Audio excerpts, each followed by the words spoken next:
Bonjour à tous. Nous sommes dans un monde où on parle souvent de réfugiés.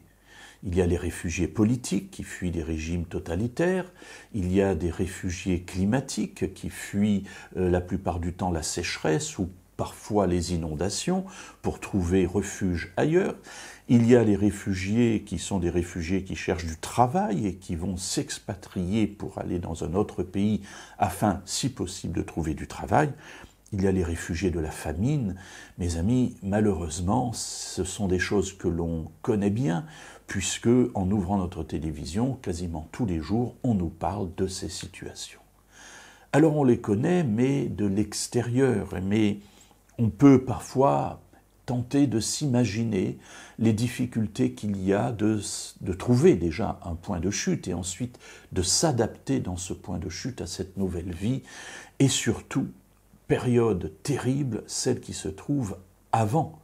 C'est-à-dire que tant qu'on n'est pas dans le pays et qu'on n'est pas accepté dans ce pays avec un travail, avec un logement, avec une situation sociale, eh bien on se trouve dans la détresse parce que nous sommes des apatrides, nous ne savons plus où nous nous trouvons et en tout cas, nous ne sommes pas là accueillis.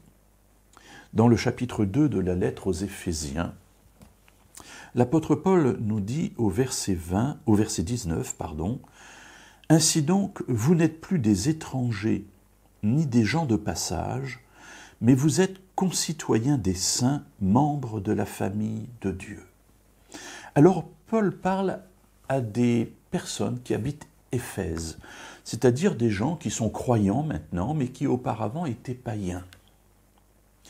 Et il leur dit, avant, en tant que païens, vous étiez des étrangers, vous étiez des gens de passage, c'est-à-dire vous étiez comme des réfugiés, des personnes qui vont et viennent, qui essaient de trouver un point de chute.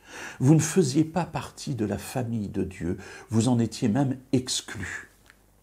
Mais maintenant, vous êtes concitoyens des saints, c'est-à-dire vous vivez avec les saints, c'est-à-dire avec ceux qui appartiennent à Dieu. Vous avez changé de nature, vous avez changé de statut. Et voilà maintenant que vous êtes membre de la famille de Dieu. Cela implique une adoption.